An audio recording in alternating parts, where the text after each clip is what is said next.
Supongo que si hubiera leído, uno tras otro, dos relatos cualesquiera de amores contrariados, el efecto hubiera sido el mismo en mí, pues al terminar de leer el cuento La novia de Anton Chejov y continuar con el primer capítulo Las memorias Vivir para contarla de García Márquez, me di cuenta de repente de que mi vida no tendría sentido sin una decisión importante tomada hace 65 años. Esas lecturas me recordaron que alguna vez de chico estuve pensando que hubiera sido de mí si mis padres no se hubieran conocido. Recordé mi niñez ibaguereña y me pareció mentira estar tan lejos de mi tierra y de mi gente, tan lejos de Abigail y los demás. Imaginé mi ciudad natal con lluvias tropicales refrescantes que dejaban un olor a tierra mojada y que luego subían rápidamente al cielo en forma de vapor apenas volvía a salir el sol. En 1938, Abigail Acevedo tenía 21 años, pero lo que le sucedió en ese año fue el desenlace de 6 años de tranquila y despreocupada juventud. Habitaba en Ibagué, una ciudad tranquila a orilla del río Conveino, con su padrastro, Adalberto Arboleda, y su madre, Albertina Robledo. Él era un señor maduro que vivía del comercio de papas y del alquiler de casas que iba comprando con las ganancias de sus negocios. Albertina era comerciante, tenía un almacén en la galería y había enviudado en un primer matrimonio cuando Abigail y su hermano Agustín tenían 3 y 1 año respectivamente. La muerte de su esposo no fue muy clara, unos decían que se había suicidado y otros que lo habían matado la policía. Lo único seguro era que habían sido en una parranda de tragos y en medio de una disputa por cuestiones políticas. Para que todo funcionara más o menos bien, los padres imponían 2 decisiones incuestionables sobre la vida de los hijos. A las mujeres las casarían muy bien con hombres pudientes de la sociedad, y a los hombres los harían estudiar medicina para tener doctores en la familia. Era una familia partidaria de los liberales como secuela de las guerras civiles de finales del siglo XIX que dividieron sistemáticamente a los colombianos en conservadores y liberales de una forma muy radical y hereditaria. Pensando en todo esto, me puse a comparar mi pueblito francés con la ciudad intermedia colombiana de mi niñez y me pregunté impotente en cuál de las dos me gustaría morir. Mi contrato de trabajo se iba a terminar dentro de poco y no veía claramente qué iba a ser de mi vida. ¿Volver o no volver? Claro que en 1938 Ibagué tenía otro aspecto con sus innumerables casas grandes de estilo colonial español y una 10ª parte de los habitantes actuales. Las familias eran numerosas y la vida pasaba más despacio. En casa de los Arboleda, Robledo moraban fácilmente unas 15 personas entre hijos, abuelos, tíos, primos y empleados. La vida en ese tiempo era muy sencilla. Fuera de ir a misa en familia y visitar amigas, lo único excepcional para Abigail eran los paseos al río con otras familias, músicos y cocineros para pasar el día entero al aire libre. Otras veces asistía a fiestas en casa de amigas, los Aguilar o las Garzón por ejemplo. Pero los jóvenes bien educadas como ella no tenían permiso de llegar después de medianoche. Los hermanos las protegían como guardaespaldas, aunque a ellos sí les admitían dentro de ciertos límites divertirse a sus anchas e ir a bailar y tomar toda la noche cuando querían. Abigail solo estudió hasta 2º año de secundaria, puesto que decidió aprender modistería con unas señoras alemanas y perfeccionarse con las 3 hermanas de la familia Garzón que cosían tan bien. Su madre no se opuso, pensaba que era un oficio conveniente para ganarse la vida. La hechura de un vestido costaba 20 centavos de peso, buen dinero para la época. Además, usaba la máquina de coser de su madre y no tenía que contribuir a los gastos del hogar. Como era bonita, tenía muchos enamorados que no podían entrar de visita a su casa, pero sí se atrevían a darle serenatas por las noches para furia de sus padres. Un enamorado era Pedro Rengifo, un bachiller del Colegio San Simón, responsable de administrar las fincas de su familia. Los Rengifo eran muy conocidos en la familia, eran varios hermanos. Él era el mayor, el brazo derecho de su padre. Tenían varias fincas arroceras entre Ibagué y Girardot, y otras de tierra fría camino de Armenia por los lados del Nevado del Tolima, donde cultivaban papas para munas. Tocaba muy bien la guitarra y cantaba en un trío bambucos, pasillos, rancheras y tangos. Fue gracias al negocio de las papas como entró en contacto con don Adalberto y la familia de su amor romántico. Su familia estuvo con los Arboleda Robledo en varios paseos al río, en donde él animó el ambiente con sus cantos y su guitarra. El único defecto que Abigail le encontraba era su partido político, el conservador, teóricamente incompatible con el de sus padres. Otro pretendiente era Abelardo Ancisa, que la vio por primera vez saliendo del colegio con amigas y quedó cautivado de esa hermosa joven quinceañera, de tez blanca y cara pecosa. Cada vez que podía, iba a mirarla pasar por las esquinas cercanas al colegio y así logró hablarle y hacerse amigo. Él era de Girardot, llegó con unos 21 años a la ciudad. Era muy elegante, de cabellos rubios y corbatín, casi siempre vestido de traje blanco y sombrero canotier. Trabajaba en los ferrocarriles nacionales, una empresa estatal que funcionaba muy bien y que le permitía vivir correctamente. Su familia girardoteña era conocida por el negocio de cueros y pieles. No obstante, Abelardo había querido seguir su camino por cuenta propia y después de trabajar unos pocos años en la navegación fluvial por el río Magdalena y prestar su servicio militar, se mudó a Ibagué, una ciudad más grande y supuestamente con más oportunidades. La vida no era tan fácil para él, ya que tenía que empezar desde cero con el contrapeso que le gustaba demasiado la fiesta, los amigos y la política. Era militante sindical afiliado al Partido Liberal.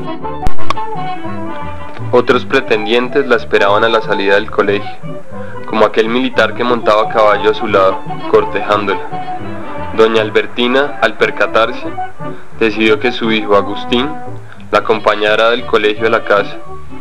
Abigail se divertía con esa nueva vida de amores de adolescente que empezaba a conocer. A casi todos los hombres de la época les gustaba jugar billar.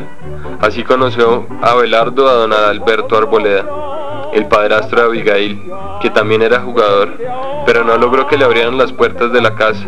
Como no tenía familiares en Ibagué y casi nadie lo conocía, le era difícil dar referencias. Los negocios de cuero de Girardot solo lo conocían especialistas del ramo. Los años pasaban y Abigail iba queriendo cada vez más a Abelardo, que la hacía soñar y reír. Con él había practicado Charleston, que estuvo tan de moda, pero lo que prefería era encontrarse con él a escondidas en el cine a ver las películas estadounidenses, españolas, argentinas y mexicanas que no faltaban. Gardel, Valentino, Garbo, Chaplin y Gable eran sus actores favoritos. Además, en la oscuridad del teatro podían darse besos apasionados sin que nadie los molestara. Ella no sabía muy bien hasta dónde iría esa aventura, y no descartaba enamorarse de cualquier otro príncipe azul que apareciera repentinamente. Pensando en su futuro, Abelardo aceptó un puesto de gerente de una empresa de transporte por carretera en Armenia, del otro lado de la cordillera donde no llegaba el tren. Era un trayecto obligatorio para unir Bogotá con Cali y el Valle del Cauca. Desde allí siguieron sus amores por carta, que se intercambiaban por medio de un chofer vecino que trabajaba para la misma empresa. Cuando supo la noticia de que Abelardo se había ido, Pedro Rengifo pensó que era el mejor momento de actuar. Se conocían, pero no eran amigos. Sus ideas políticas se lo impedían. Su amor platónico por Abigail se alborotó como el fuego con el viento. Entonces, Pedro habló con su padre para decirle que le gustaría casarse con Abigail y que quería que le pidieran la mano a don Adalberto. Abigail sabía que sus padres eran muy severos y que la querían y protegían mucho. Al fin y al cabo, era dócil, aunque menos de lo que se imaginaban. Por su lado, don Adalberto y doña Albertina tenían contactos con varias buenas familias que buscaban esposas para sus hijos. Así era en la época. Los matrimonios no eran por amor. Sabían que su hija tenía mucho éxito entre los jóvenes de la ciudad y que entre sus preferidos estaban Abelardo y Pedro. Adalberto y Albertina llamaron una noche a su hija para hablar a solas y comunicarle que ya era hora de que se fuera preparando para el matrimonio, pues le habían conseguido un novio serio y el matrimonio debería ser en menos de un año. Pensaba en su Abelardo, incluso sabiendo que no era del agrado de sus padres. Cuando le dijeron que el pretendiente se llamaba Pedro Rengifo, casi se desmaya. Después de la sorpresa, muy obediente y resignada, y sin atreverse a contrariar a sus padres, aceptó recibirlo el fin de semana siguiente. Sopesando los defectos y virtudes de sus dos principales pretendientes y sin saber qué hacer, Abigail pidió consejo a sus mejores amigas, las Garzón. Pasaron una tarde entera imaginando la vida con el uno o con el otro, comparando sus maneras de ser, recordando las atenciones que habían tenido con ella, tratando de olvidar sus ideas políticas, soñando con el futuro que cada uno le ofrecía, adivinando a quién se parecerían sus hijos, y sin llegar a una conclusión definitiva, le aconsejaron que escribiera a Abelardo, para contarle lo que estaba sucediendo y ver su reacción. El tiempo pasaba y los preparativos para la boda se concretaban. Su madre había comenzado a comprar el menaje, el vestido de novia ya estaba encargado y su confección avanzada. Las visitas de Pedro eran regulares, no era un muchacho desagradable, al contrario, era educado y atento, además de serio y con buen humor. Ella lo miraba con otros ojos y pensaba que si a Abelardo no le contestaba o no se decidía, lo mejor sería hacerse a la idea del matrimonio oficial y complacer a sus padres, así como estos habían satisfecho los deseos de sus abuelos.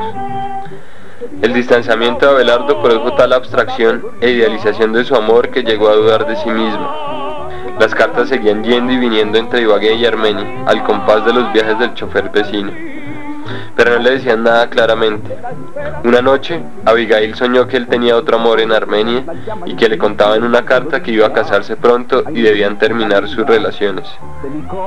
Dormía mal, tenía pesadillas, era casi el mismo ambiente que describieron Chekhov o García Márquez en sus libros, tan diferentes y al mismo tiempo tan contemporáneos. Abelardo viajó por sorpresa a Ibagué para hablar personalmente con Abigail.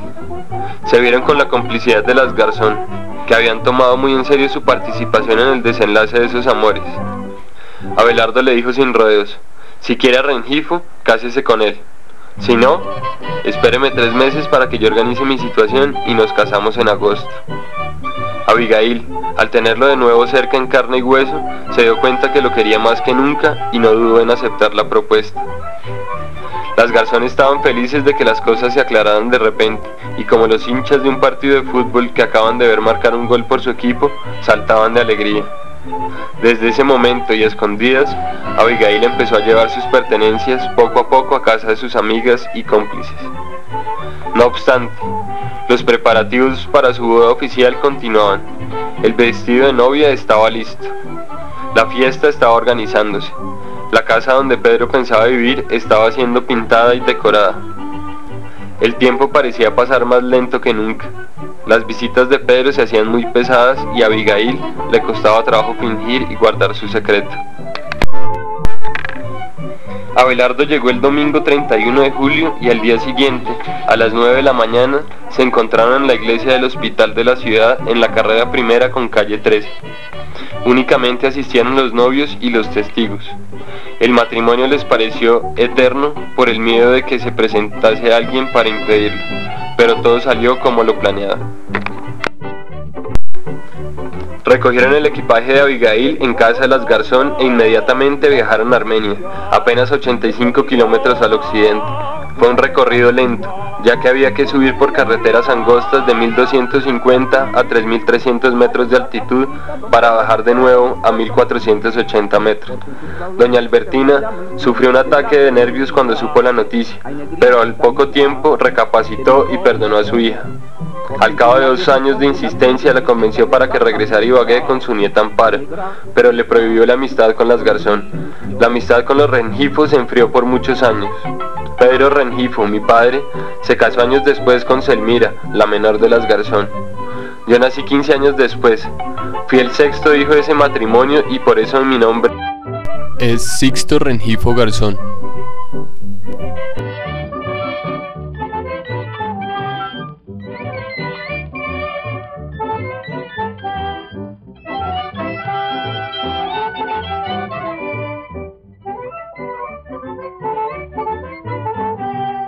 Que vivan los novios, viva la alegría, que yo me iré ahora con la negra mía, pues con mi negrita yo seré feliz, allá en la casita donde la espera su porvenir, porque sus ojos reflejan la llama infinita de la alegría.